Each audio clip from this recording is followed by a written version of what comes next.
My name is Amir B Ash. I'm a new media artist and art director focusing on interactive installations, data visualization, and live visuals.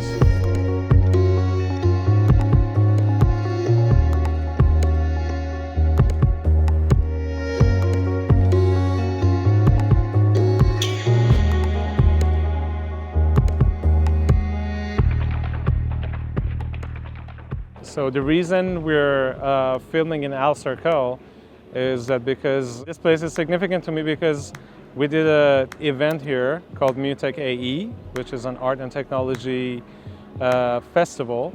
It brings up a lot of memories for me because I spend a lot of time here, and out of everywhere in Dubai, this is the most minimalistic place that I can actually walk around and be able to think and listen to music and, you know, enjoy the coffee and yeah.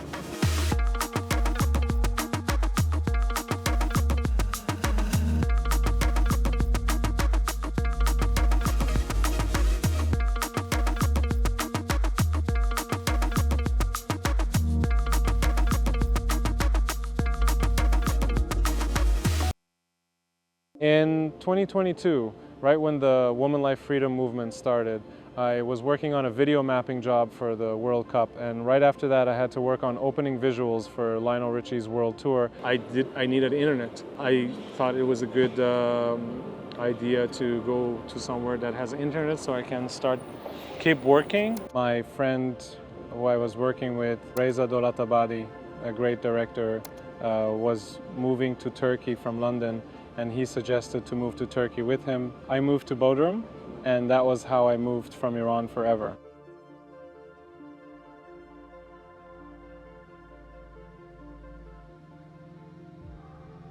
I started drawing stuff since I was 5 years old, and my mom kind of recognized that and started like working on that with me and putting me like in different classes, like learning color and other stuff, and that kind of shaped my, you know, the start of my artistic career.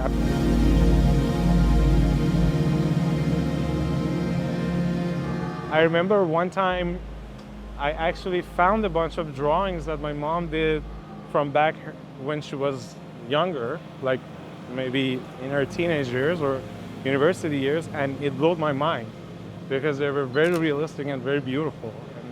It was like a portrait of Nietzsche and like very iconic people. And when I found them, I was very proud of her, and at the same time, very happy that I kind of, you know, took on that road and started to be an artist.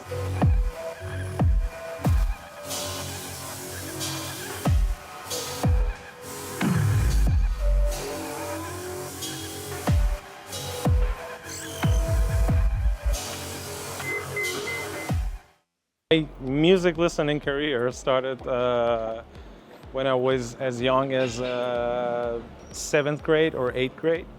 And I had a big brother, and he was into metal music, so I kind of started with listening to Sepultura, Pantra, bands like that. Like I had this Walkman with me, walking around in the schoolyard and just listening to Pantra and Iron Maiden, Megadeth, stuff like that. After 2009, it kind of shifted towards electronic music. I got to know the first band that blew my mind was MUTEK AE.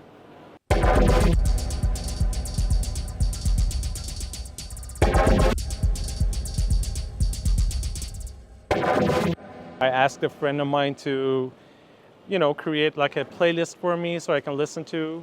And one of the albums that he put on that CD was MUTEK AE, and I didn't know who they were. And the first time I listened to them, it just blew my mind. And that was the first time that I actually like listened to electronic music really like with full attention.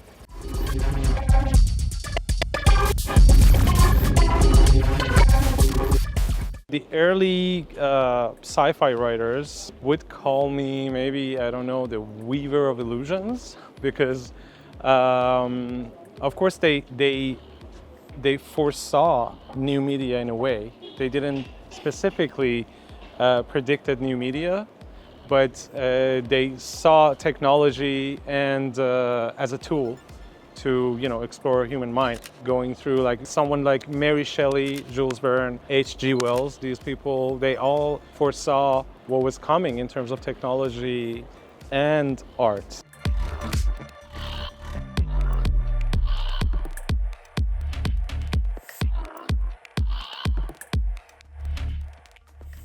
Concrete has a significant meaning to me in other than the other places here, because when we did MUTEK AE, I had the privilege to design the stage, the main stage of the festival, which turned out to be one of the works that I'm really proud of, because I had a lot of great artists performing on that stage and presenting their work, the likes of 4040, Flabbergast, Satoshi Tomei, and Manami Sakamoto.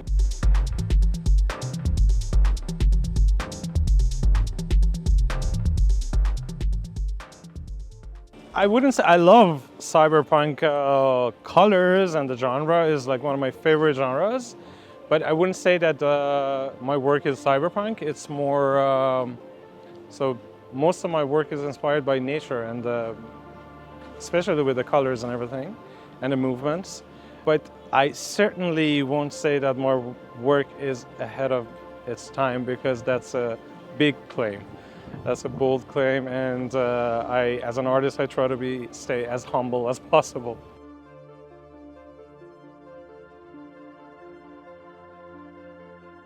So my problem with the way things are going right now with AI is that I see a lot of artists relying on AI not as a tool, more as a medium, something that creates the outcome, which is the creative part.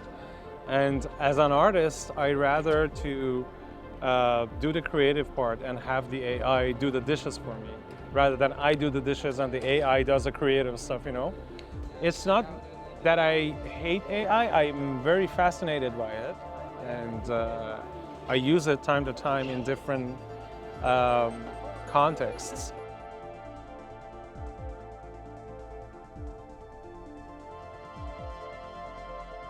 I'm not sure about blowing people's mind, because as an artist, that's not what I'm looking for. I'm looking to do the opposite of that. When I was a painter, I used to look at the audience, my audience, and their behavioral pattern in front of my work, or any other work for that matter. And it always annoyed me how, like, the whole gallery going culture. I realized that 90% of the audience are not really paying attention to the art. They're mostly paying attention on what they're wearing and like what they're saying, who they're meeting and all that.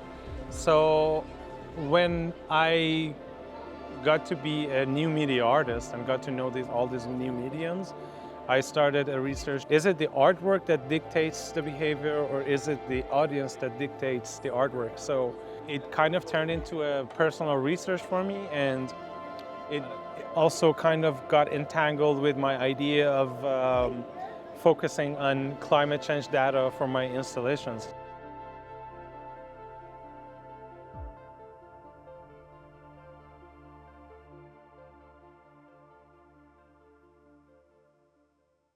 For example, I did this artwork here in Alserkal called Forus, which is Latin for beacon. It was a 5-meter long monolith in the middle of this street, and I visualized the data from 1940s to 2023.